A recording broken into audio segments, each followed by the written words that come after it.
The blood-obsessed love intro. Name, Natalie. Age, 16. Hair, black, comes down to the middle of her back. Her bangs touch her nose, so you can't really see her face. Eyes, bluish-gray. She is the goth girl at school who everyone thinks is a vampire. They are her obsession, her life, her world, her everything. She wants nothing more than to be with them, and be one of them. It has always been her dream since she was a little girl. She was the type that said, "Mommy, when I grow up, I want to be a vampire." She loves blood. The smoothness, the texture, the color, and how it is just life. Oh, and you can forget about the taste. She dreams vampires. She thinks vampires. They are always on her mind. She's never met one, but she hasn't gave up hope. Parents think she is crazy. They do not believe in all the things she does. They think there is something wrong with her, but don't really understand her. She lives a hard life, but it is not as horrible as can be. She is her only true friend, and with a hard life, she needs something to cope with. She cuts herself to deal with the pain. It is the only way she knows how to cope with. Plus, she has really bad anger issues. She is just trying to get through life a step at a time, without any problems or regrets. Of course, she has a lot of those, though. She hopes that one day soon, she will meet a vampire, and it isn't in just one of her dreams. She does believe that she will meet one someday, but she is not sure when. Blood-obsessed love chapter 1. She was sitting in her room, staring out the window. Everyone was gone, so she was all alone.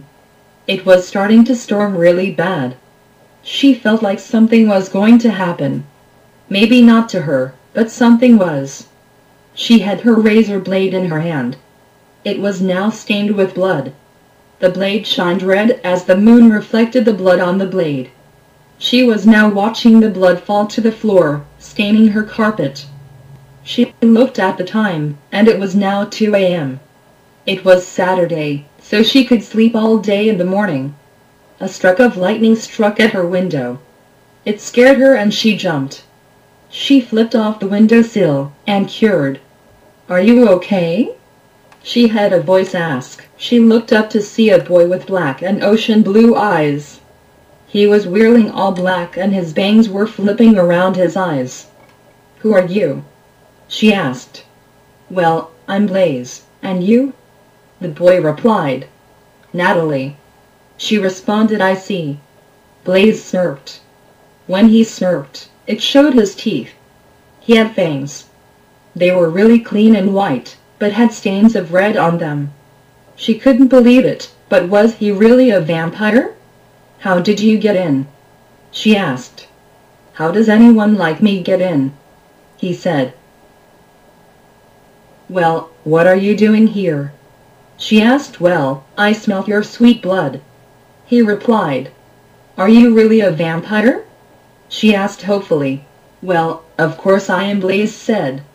He kept staring at him. He was pretty cute, and looking kind of intimidating, but she didn't feel scared around him. She realized she was still staring at him and looked away. She started blushing, and he laughed.